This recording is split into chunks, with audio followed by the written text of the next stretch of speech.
Good morning everyone, welcome to Enlighten Tutorials. आज के video में हम लोग बेंगलोर सहोदया स्कूल एग्जामिनेशन 2024-2025 का सेक्शन ई देखेंगे, जिसमें हम लोग क्वेश्चन नंबर 36 को देखेंगे। ठीक है, तो क्वेश्चन नंबर 36 में बोल रहा है क्या कि India has several historical monuments with hemispherical domes. Taj Mahal is one of the monuments located in Agra. Okay, so if the top portion of the monument is cylinder surmounted by a hemispherical dome, so the top portion of the monument is a cylinder like this. The top portion is a cylinder, and above the cylinder there is a hemispherical dome. Okay, so hemispherical dome contains 4119 by 21 meter cube of air. Means the volume of air inside this top portion of the monument is 19 by 21 meter cube. It means अगर इतना air इसके अंदर है 19 by 21 metre cube, मतलब क्या कि volume of this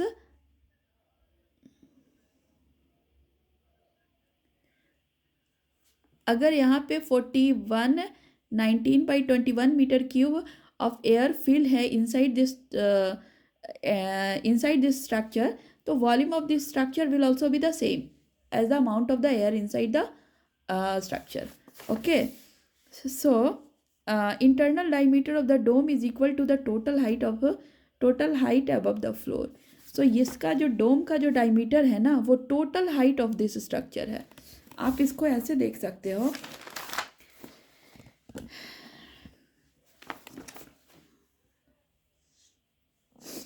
see this is the top portion of the monument. ठीक है, और यहाँ पे हेमिस्फेरिकल एंड डोम है. तो हेमिस्फेरिकल डोम का जो डायमीटर है ना, ठीक है, वो हेमिस्फेरिकल डोम का जो रेडियस है, हाँ सॉरी, हेमिस्फेरिकल डोम का जो डायमीटर है वो इक्वल है इस पूरे स्ट्रक्चर के 2 इंटू रेडियस के बराबर, is equal to height of this structure. मतलब इसका जो डायमीटर है ना, वो उसके हाइट के बराबर है. ठीक है, अब इन्होंने क्या पूछा है कि गिव अ नीट लेवल diagram for the above situation. तो हमने ऐसे कर दिया कि एक सिलिंड्रिकल स्ट्रक्चर बनाया, उसके ऊपर से डोम बनाया. डोम का डायमीटर d है और ये टोटल स्ट्रक्चर का हाइट h है, और h is equal to d हो जाएगा. अगर इसका रेडियस r है तो ये हाइट हो जाएगा 2r. ठीक है, क्वेश्चन नंबर 2 है इसमें, what is the radius of the dome. Dome का रेडियस क्या है, ये हमें फाइंड आउट करना है. What is the radius of the dome. ठीक है, तो सबसे पहले हम लोग क्या करेंगे ना कि let the radius of the dome be r, total height of the structure is equal to 2r. अगर डोम का रेडियस r है तो total height of the structure 2r हो जाएगा. Height of the cylinder r, height of the cylinder equals to r. ठीक है, अब देखो यहाँ से यहाँ का r है, अगर रेडियस इसका r है तो यहाँ से यहाँ का भी रेडियस हो जाएगा r.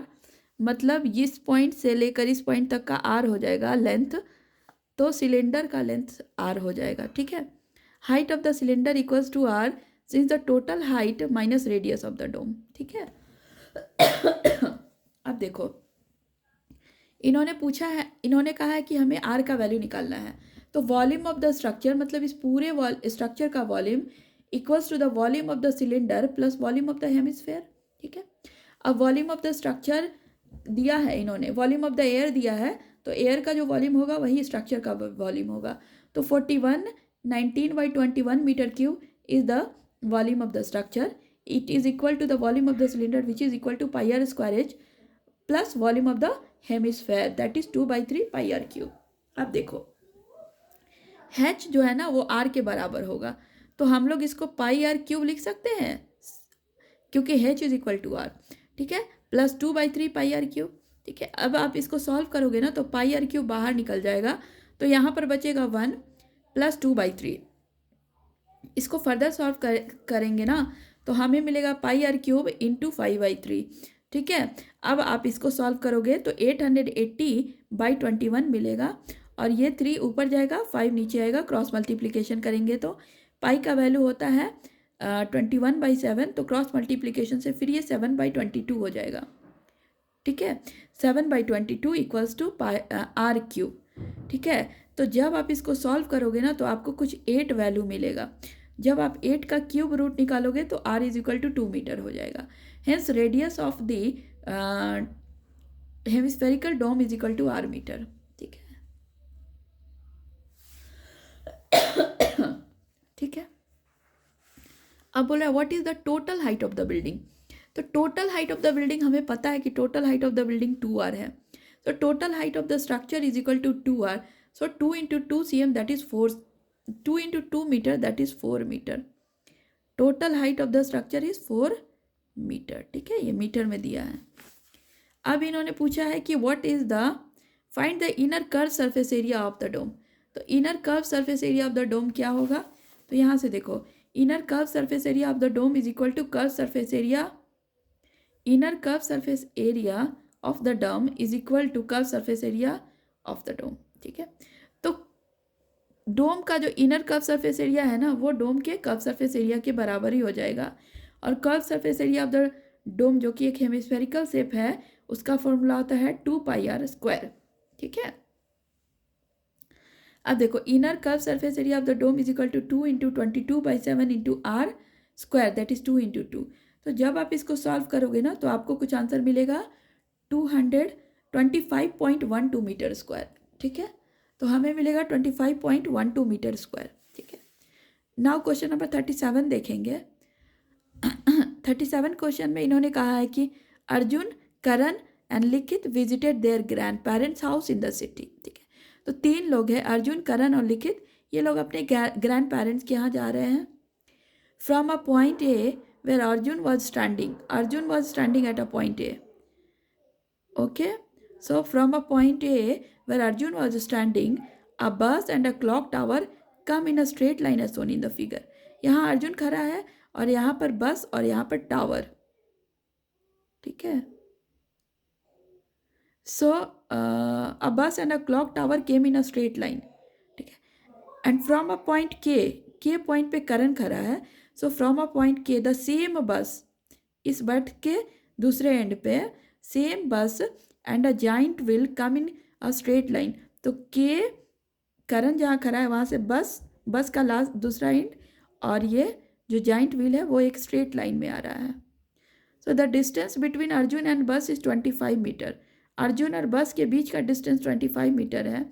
And the line joining Karan and लिखित, करण और लिखित को जब हम ज्वाइन करेंगे तो Likhit who is on the giant wheel is a tangent at L। तो L पे वो टेंजेंट हो जाएगा to the giant wheel with centre O। ठीक है, तो जाइंट व्हील जिसका सेंटर O है और लिखित जो कि जाइंट व्हील पे बैठा है, तो ये क्या हो जाएगा ना कि ये tangent to the giant wheel है। मतलब KL is tangent to the giant wheel, K where Karan is standing, L where लिखित is sitting on the giant wheel। So KL is tangent to this giant wheel with center O। अब इन्होंने पूछा है कि based on the above information answer the following question. तो हमें इस answer का क्वेश्चन का आंसर देना है which similarity criteria can be seen in this case. तो इस केस में कौन सा सिमिलैरिटी क्राइटेरिया होगा if bus and the clock tower are considered in a straight line. तो देखो, बस और क्लॉक टावर एक स्ट्रेट लाइन में है, तो कौन सा सिमिलैरिटी होगा। तो देखो यहाँ पे कि इन ट्रायंगल CAB और ट्रायंगल EAB देखो, तो एंगल ए दोनों में कॉमन है। एंगल CAB में भी एंगल है ए है, एंगल EAD में भी एंगल ए है। So angle A is common in both the triangles. Now angle CBA is equal to angle EDA is equal to 90 degree. ठीक है, क्योंकि ये बस और ये टावर एक 90 डिग्री एंगल पे ही स्टैंड रहेगा ग्राउंड पे। ठीक है, तो यहाँ से हम बोल सकते हैं कि triangle CAB is similar to triangle EAD, triangle CAB is similar to triangle EAD by AA similarity. ठीक है, अब देखो, let the height of the bus CB be H1। Second question देखना है हमें। सेकेंड बोल रहा है कि if the distance between the bus and the clock tower is twice the distance between Arjun and the bus. ठीक है, तो बस और क्लॉक टावर के बीच अगर डिस्टेंस डबल हो जाएगा अर्जुन एंड बस के बीच में, सपोज अर्जुन और बस के बीच में अगर 25 मीटर है, तो बस और टावर के बीच का डिस्टेंस हो जाएगा 50, डबल हो जाएगा 50 मीटर। ठीक है, डबल दिया है इन्होंने। तो let the height of the bus be h1। अब बस का हाइट h1 माना और ये टावर का हाइट h2 माना है। So let the height of the bus be h1 and height of the tower be h2. So therefore triangle CAB is similar to triangle EAD. तो यहाँ पे देखो triangle CAB triangle EAD के similar हो जाएगा। So triangle CAB is similar to triangle EAD. अब देखो जब ये दोनों ट्रायंगल सिमिलर हो जाएंगे तो इसके कॉरस्पॉन्डिंग साइड का रेशियो भी इक्वल हो जाएगा। तो यहाँ से हम लोग ऐसे कर सकते हैं, CB by AB is equal to ED by AD। आप सेम ही लोगे, CB अगर ले रहे हो तो यहाँ पे ED लेना होगा, यहाँ से AB ले रहे हो तो यहाँ पे AD लेना होगा। तो CB by AB is equal to ED by AD। ठीक है, CB का हाइट हमने h1 माना है, हाइट ऑफ द बस, तो h1। AB का डिस्टेंस इन्होंने 25 मीटर दिया है तो 25 metre. h2 height of the tower है। ठीक है, और AD का हाइट क्या हो जाएगा, 2 इंटू 25। ठीक है, अब देखो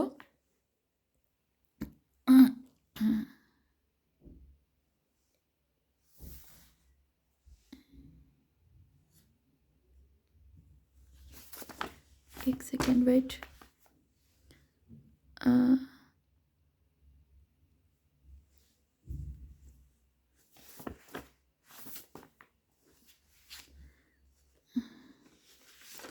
just a minute. If the distance between bus and the clock is twice the distance between Arjun and the bus, bus and clock is twice, Arjun and bus and clock। अच्छा ये sorry, ये BD हमारा हो जाएगा 25। Distance between बस and clock is double the distance between Arjun and बस। यहाँ पे इन्होंने ये बोला है, if the distance between bus and clock is twice the distance between Arjun and bus, Arjun distance between bus and clock is twice the distance between Arjun and bus।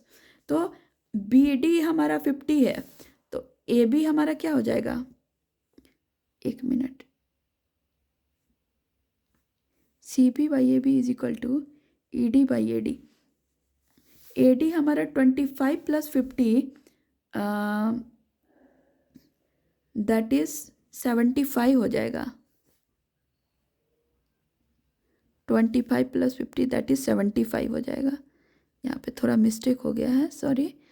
ठीक है, तो 3, so h1 by h2 is equal to 1/3 हो जाएगा।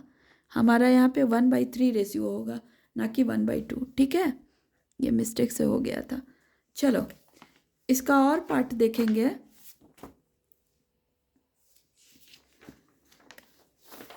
इसका और part है यहाँ पे, if the angle of elevation of the Arjun to the top of the clock tower is 60 degree, find the height of the बस।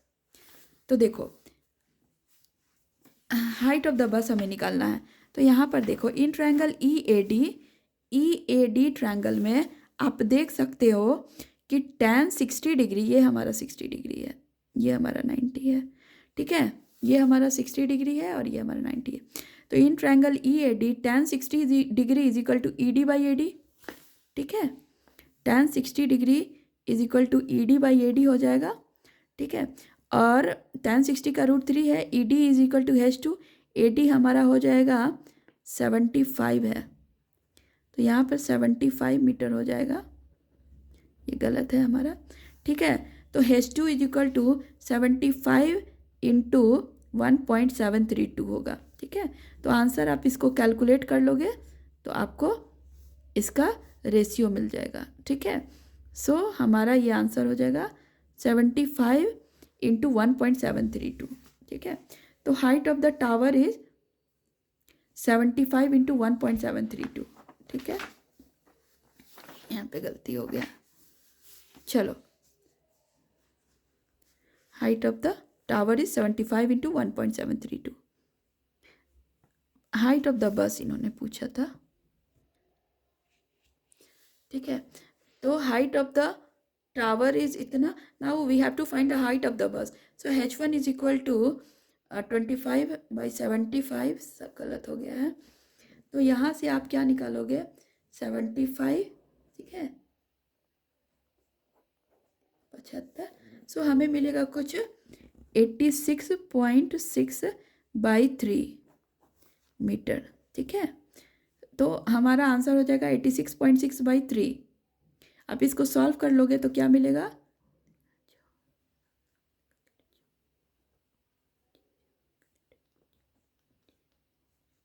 28.86 मीटर मिलेगा, ठीक है. 28.86 मीटर मिलेगा हमें. यहाँ थोड़ा गलत हो गया है ये, ठीक है, ये आंसर नहीं है हमारा, ठीक है. Now question number, what is the measure of angle KLO? Give reason. So KLO is a right angle triangle. This is because tangent to the circle is perpendicular to the radius drawn to the point of tangency. So angle KLO, आप यहाँ पे देखो, angle KLO is 90 degree because KL is a tangent and OL is the radius. So the radius will make 90 degree angle with the tangent at the point of tangency. So angle KLO is equal to 90 degree. ठीक है. Now question number 38 देखेंगे. 38 में इन्होंने दिया है कि accumulation of plastics in the environment creates problem for the wildlife and their habitats as well as for humans. Plastics are a threat to the environment. The children of Bhojpur decided that they would contribute their service to put an end to the uses of plastics in their village. They fixed posters and hosted placards which depicted the ill effects of plastics on human health and environment. The number of waste plastic bottles they collected each day was in AP as follows. तो देखो, पहला दिन 416 plastics को उन्होंने pickup किया, ठीक है, collect किया. फिर 403 को नेक्स्ट डे, फिर नेक्स्ट डे 390 को. तो आप देखो कि पहले दिन जो 416 है ना प्लास्टिक्स को कलेक्ट किया है, तो हमारा फर्स्ट टर्म 416 हो जाएगा. तो ए हमारा फर्स्ट 416 हो जाएगा. डी आप देखो 416 माइनस 403, तो आपको मिलेगा -13. दोनों का difference -13, that is D is -13, ठीक है. और इन्होंने पूछा है how many bottles they collect on 11th day. तो 11th डे का हमें कितने बोतल 11th डे को उन्होंने कलेक्ट किया है तो उसको निकालना है. तो AN is equal to A plus N minus 1D, ठीक है. तो 11th डे का उन्होंने पूछा है, तो AN is equal to A हमारा 416 है plus N minus 1, that is 11 minus 1, that is 10, और डिफरेंस हमारा -16 है. तो AN is equal to 416 minus 130, that is 286. तो 11th डे में वो 286 प्लास्टिक्स को कलेक्ट करेगा. So the number of plastics they collect on 11th day is 286, ठीक है. नेक्स्ट है, so they collected 286 bottles on 11th day, ठीक है. नाउ नेक्स्ट क्वेश्चन है, find the total number of bottles collected on the first 11 days. तो first total 11 days में टोटल कितने कलेक्ट किए गए हैं प्लास्टिक बॉटल. तो हमें इस फॉर्मूला से इसको फाइंड आउट करना है कि SN is equal to N/2 into 2A plus N minus 1D, ठीक है. तो SN is equal to N/2, N हमारा 11 है, तो 11/2, 2A, 2 हमारा 2, और फर्स्ट टर्म हमारा 416 है, ठीक है. 2A plus N minus 1D, N हमारा 11 है, तो 11 माइनस 1, और डिफरेंस -13 का आ रहा है.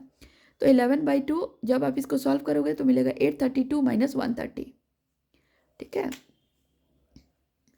2 × 4 16 करोगे तो 832 मिलेगा, और ये माइनस आपको मिल जाएगा 11 minus 1 that is 10, 10 minus 130, 13 that is -130. तो 11/2 into 702 that is 11 into 351 that is 3851 plastics total 11 days में कलेक्ट किए गए हैं. नाउ क्वेश्चन नंबर इसका और देखेंगे, find the nth term of the given AP. तो गिवन AP का nth टर्म हमें निकालना है. तो nth टर्म का फॉर्मूला होता है A plus N minus 1D. तो nth term first term is 416 plus n-1 लिखेंगे क्योंकि हमें nth टर्म ही निकालना है, और डिफरेंस -13 है, तो हमें मिलेगा 429 माइनस 13n। जब आप इसको सॉल्व करोगे तो 416, ठीक है, minus 13n plus 13, that is 429 minus 13n। Now question number 3 देखेंगे कि on which day was the number of bottle collected 0। कौन से दिन में 0 नंबर ऑफ बॉटल्स कलेक्ट किए गए हैं। तो हम लोग फिर से वही फॉर्मूला लिखेंगे, an plus a plus n minus 1, an equals to a plus n minus 1d। हमें 0 लाना है बॉटल, तो an हमारा 0 हो जाएगा, और first term 416 plus n minus 1 into minus 13। तो देखो 0 is equal to 416 minus 13n plus 13। जब आप इसको सॉल्व करोगे तो आपको क्या मिलेगा, 6 माइनस 3 इज 9, ठीक है, 1 माइनस,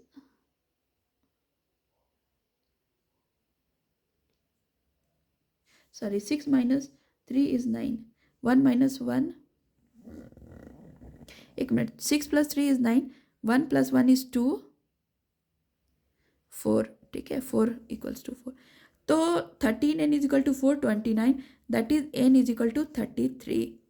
तो 33rd डे में उसके टोटल 0 बॉटल्स हो जाएंगे, ठीक है। So on which day was the number of bottles collected 0। So on 33rd day was the number of bottles collected 0। The number of bottles collected 0 was on 33rd day.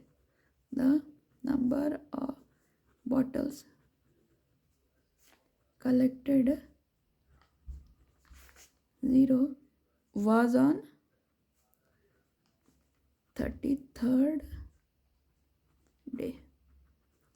सो आज हमारा ये वाला जो question paper है वो ख़त्म हुआ, solve किया हमने। नेक्स्ट वीडियो में मैं कुछ क्वेश्चंस लेकर आऊँगी साइंस और मैथ्स के। तब तक आप हमारे चैनल पे बने रहिए, हमारे वीडियो को लाइक शेयर एंड सब्सक्राइब करें, ठीक है। अगर कोई क्वेरी है तो कमेंट सेक्शन में कमेंट कर सकते हैं। आप हमारे चैनल पे बने रहिए। Thank you so much.